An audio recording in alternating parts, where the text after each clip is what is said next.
இந்த வீடியோவில் நம்ம டிடக்ஷன் அண்டர் செக்ஷன் 80DD தான் பார்க்க போகிறோம். 80DDயில் என்ன டிடக்ஷன்னா, டிசேபிலிட்டி வந்துச்சுன்னா அவங்களுக்கு வந்து நம்ம 1,25,000 டிடக்டபிள் ஃபிக்ஸ்டு அமௌண்ட்டாக எடுத்துக்கணும்.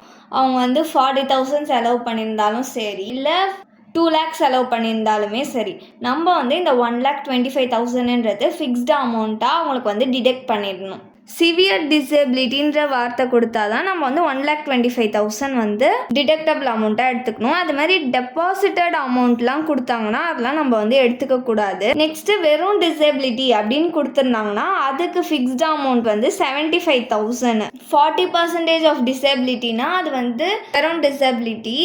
80%க்கு அபவ் கொடுத்துருந்தாங்கன்னா அது வந்து சிவியர் டிசேபிலிட்டி. வெறும் டிசேபிலிட்டி இருந்துச்சுன்னா 75,000 தான் வந்து ஃபிக்ஸ்டு டிடெக்டபிள் அமௌண்ட்டு. சிவியர் டிசேபிலிட்டிக்கு 1,25,000 வந்து ஃபிக்ஸ்டு டிடெக்டபிள் அமௌண்ட்டு.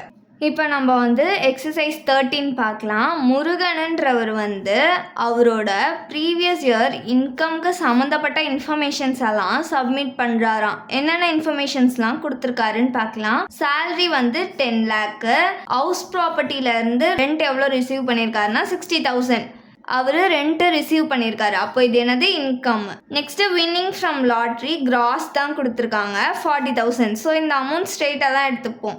நெட்டோ ரிசீவ்டோ கொடுத்தா தான் நம்ம வந்து டிடிஎஸ் கேல்குலேட் பண்ணி எடுத்துப்போம். நெக்ஸ்ட் அவர் வந்து கீழே கொடுத்துருக்க டெபாசிட்ஸ் பேமெண்ட்ஸ்லாம் பண்ணியிருக்காராம் ப்ரீவியஸ் இயரில் 2024 to 2025. என்னென்னலாம் பேமெண்ட்ஸ் பண்ணியிருக்காருன்னு பார்க்கலாம். அவரோட டிபெண்டன்ட் ஃபாதருக்கு அவர் வந்து மெடிக்கல் இன்சூரன்ஸ் வந்து பே பண்ணியிருக்காரு கேஷில். எவ்வளோனா 8,000 கேஷ்ன்னு வந்திருக்கு. அப்போ இந்த அமௌண்ட் நம்ம எடுத்துக்க கூடாது. நெக்ஸ்ட்டு வந்து அவரோட டிபெண்டன்ட் மதருக்கு மெடிக்கல் இன்சூரன்ஸாக அவர் வந்து செக்கில் பே பண்ணியிருக்காரு. எவ்வளோனா 60,000. அவங்களோட ஏஜ் வந்து 66 years தான். இவங்க வந்து சீனியர் சிட்டிசன். செக்கில் தானே பே பண்ணியிருக்காரு. ஸோ நம்மளுக்கு இந்த அமௌண்ட் வரும். நெக்ஸ்ட்டு வந்து அவரோட ஒய்ஃப்க்கும் சில்ட்ரனுக்கும் அவர் வந்து மெடிக்கல் இன்சூரன்ஸ் பே பண்ணியிருக்காரு. செக்கில் தான் பே பண்ணியிருக்காரு. எவ்வளோனா 16,000 செக்கில் பே பண்ணியிருக்காரு. அதனால நம்ம இந்த அமௌண்ட்டை எடுத்துப்போம். அவரோட ஹேண்டிகேப்டு சன்னுக்கு வந்து சிவியர் டிசேபிலிட்டி. அவருக்கு வந்து எக்ஸ்பென்சஸாக 80,000 ஆகியிருக்கு மெடிக்கல் ட்ரீட்மெண்ட்டுக்கு. நெக்ஸ்ட்டு அவர் வந்து அவரோட ஃப்யூச்சர் பெனிஃபிட்காக 30,000 வந்து டெபாசிட் பண்ணுறாராம். டெபாசிட்டுன்னு வந்துச்சுன்னா நம்ம இந்த அமௌண்ட் எடுத்துக்கக்கூடாது.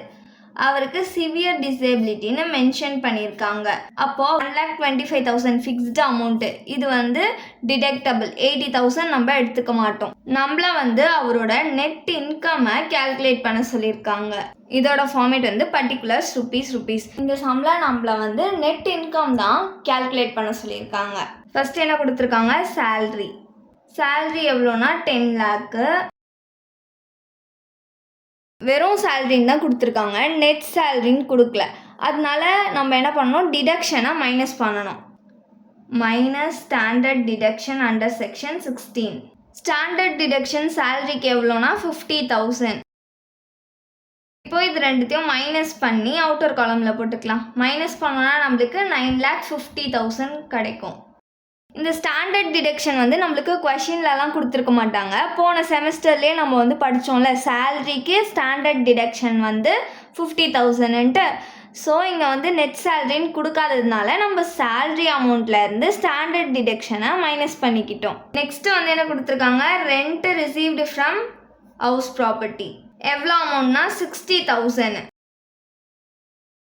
ரெண்ட்டு ரிசீவ்டுன்னு தான் கொடுத்துருக்காங்க. ஸோ நம்ம வந்து என்ன பண்ணணும், இன்னும் இதில் வந்து ஸ்டாண்டர்ட் டிடக்ஷன் அவங்க கேல்குலேட் பண்ணல. இன்கம் ஃப்ரம் ஹவுஸ் ப்ராப்பர்ட்டின்னு கொடுத்துருந்தா தான் ஸ்டாண்டர்ட் டிடக்ஷன் கேல்குலேட் பண்ண அமௌண்ட்டு அப்படின்னு நம்மளால எடுத்துக்க முடியும். இது வந்து ரெண்ட் ரிசீவ்டுன்னு கொடுத்ததுனால இன்னும் வந்து ஸ்டாண்டர்ட் டிடக்ஷன் அவங்க வந்து கேல்குலேட் பண்ணலை. Minus standard deduction under section 24. House ப்ராப்பர்ட்டிக்கு ஸ்டாண்டர்ட் டிடக்ஷன் எவ்வளோனா கிடைச்ச அமௌண்ட்லேருந்து 30% எடுத்துக்கணும்.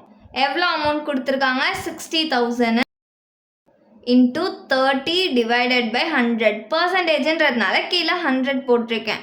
இப்போ இதை கேல்குலேட் பண்ணோன்னா நம்மளுக்கு 18,000 கிடைக்கும். இப்போ இதை மைனஸ் பண்ணி அவுட்டர் காலம்ல போட்டுக்கலாம். மைனஸ் பண்ணோம்னா நம்மளுக்கு 42,000 கிடைக்கும். சேலரியோட ஸ்டாண்டர்ட் டிடக்ஷன் செக்ஷன் வந்து 16, ஹவுஸ் ப்ராப்பர்ட்டியோட ஸ்டாண்டர்ட் டிடக்ஷனோட செக்ஷன் வந்து 24. நெக்ஸ்ட் என்ன கொடுத்துருக்காங்க, வின்னிங் ஃப்ரம் லாட்ரி எவ்வளோ கொடுத்துருக்காங்கன்னா 40,000. லாட்ரிக்கு நெட்டோ ரிசீவ்டோ மென்ஷன் பண்ணியிருந்தா தான் நம்ம வந்து டிடிஎஸ் கேல்குலேட் பண்ணியிருப்போம். இங்கே வந்து கிராஸ்ன்னு தான் மென்ஷன் பண்ணியிருக்காங்க, அதனால அமௌண்ட்டை நம்ம ஸ்ட்ரெயிட்டாகவே போட்டுக்கிட்டோம். இவ்வளோ தான் இன்கம் கொடுத்துருக்காங்க. இப்போ இது எல்லாத்தையும் நம்ம ஆட் பண்ணிக்கலாம். இது எல்லாத்தையும் ஆட் பண்ணோன்னா நம்மளுக்கு 10,32,000 கிடைக்கும். இதுதான் அவரோட டோட்டல் இன்கம். இது கூட நம்ம என்ன பண்ணணும், டிடக்ஷன்ஸை மைனஸ் பண்ணணும். Minus deduction section 80D medical insurance premium வந்து இருக்குது. ஸோ அதோட டிடக்ஷன் செக்ஷன் என்னன்னா 80Dயா. ஃபர்ஸ்ட் வந்து என்ன கொடுத்துருக்காங்க, அவரோட ஃபாதருக்கு அவர் வந்து மெடிக்கல் இன்சூரன்ஸ் பே பண்ணியிருக்காரு, ஆனால் கேஷில் பே பண்ணியிருக்காரு, அதனால நம்ம அதை எடுத்துக்க மாட்டோம். செகண்ட், அவரோட மதருக்காக அவர் மெடிக்கல் இன்சூரன்ஸ் பே பண்ணியிருக்காரு, அதை எடுத்துப்போம். மெடிக்கல் இன்சூரன்ஸ் அவங்களுக்கு ஏஜ் வந்து 66 இயர்ஸ்ன்னு கொடுத்துருக்காங்களா, அப்போ இவங்க வந்து என்னது சீனியர் சிட்டிசன். இவங்களுக்கு 50,000 ஆர் கொஷினில் எவ்வளோ அமௌண்ட் கொடுத்துருக்காங்கன்னா 60,000 கொடுத்துருக்காங்க. இது ரெண்டுத்துல எது லீஸ்ட்டோ அதை தான் நம்ம டிடக்டபிள் அமௌண்ட்டாக எடுத்துக்கணும். எது லீஸ்ட்டு, 50,000 தான் லீஸ்ட்டு. நெக்ஸ்ட் என்ன கொடுத்துருக்காங்கன்னா, அவரோட ஒய்ஃப்க்கும் சில்ட்ரனுக்கும் மெடிக்கல் இன்சூரன்ஸ் ப்ரீமியம் பே பண்ணியிருக்காரு. ஃபேமிலிக்காக மெடிக்கல் இன்சூரன்ஸ் ப்ரீமியம் பே பண்ணியிருந்தா 25,000 வரைக்கும் எக்ஸம்டட். ஆர் கொஷினில் எவ்வளோ அமௌண்ட் கொடுத்துருக்காங்கன்னா 16,000. எது லீஸ்ட்டோ அந்த அமௌண்ட் தான் எடுத்துக்கணும். இது ரெண்டுத்துல எது லீஸ்ட்டு, 16,000. ஸோ 16,000 எடுத்துக்கலாம். இப்போது இது ரெண்டுத்தையும் ஆட் பண்ணிக்கலாம். இது ரெண்டுத்தையும் ஆட் பண்ணோன்னா நம்மளுக்கு 66,000 கிடைக்கும். இப்போ அவுட்டர் காலமில் இது ரெண்டுத்தையும் மைனஸ் பண்ணிக்கலாம். மைனஸ் பண்ணோன்னா நம்மளுக்கு 9,66,000 கிடைக்கும். நம்மளுக்கு இன்னொரு செக்ஷன்லையும் டிடக்ஷன் இருக்கா, சிவியர் டிசேபிலிட்டின்றது டிடக்ஷன் அண்டர் செக்ஷன் 80DD, அதையும் மைனஸ் பண்ணிக்கலாம். சிவியர் டிசேபிலிட்டினாலே நான் என்ன சொன்னேன், ஃபிக்ஸ்டு அமௌண்ட்டாக 1,25,000 தான் வந்து டிடக்டபிள் அமௌண்ட் சொன்னேன்னா அதை எழுதிக்கலாம். 1,25,000.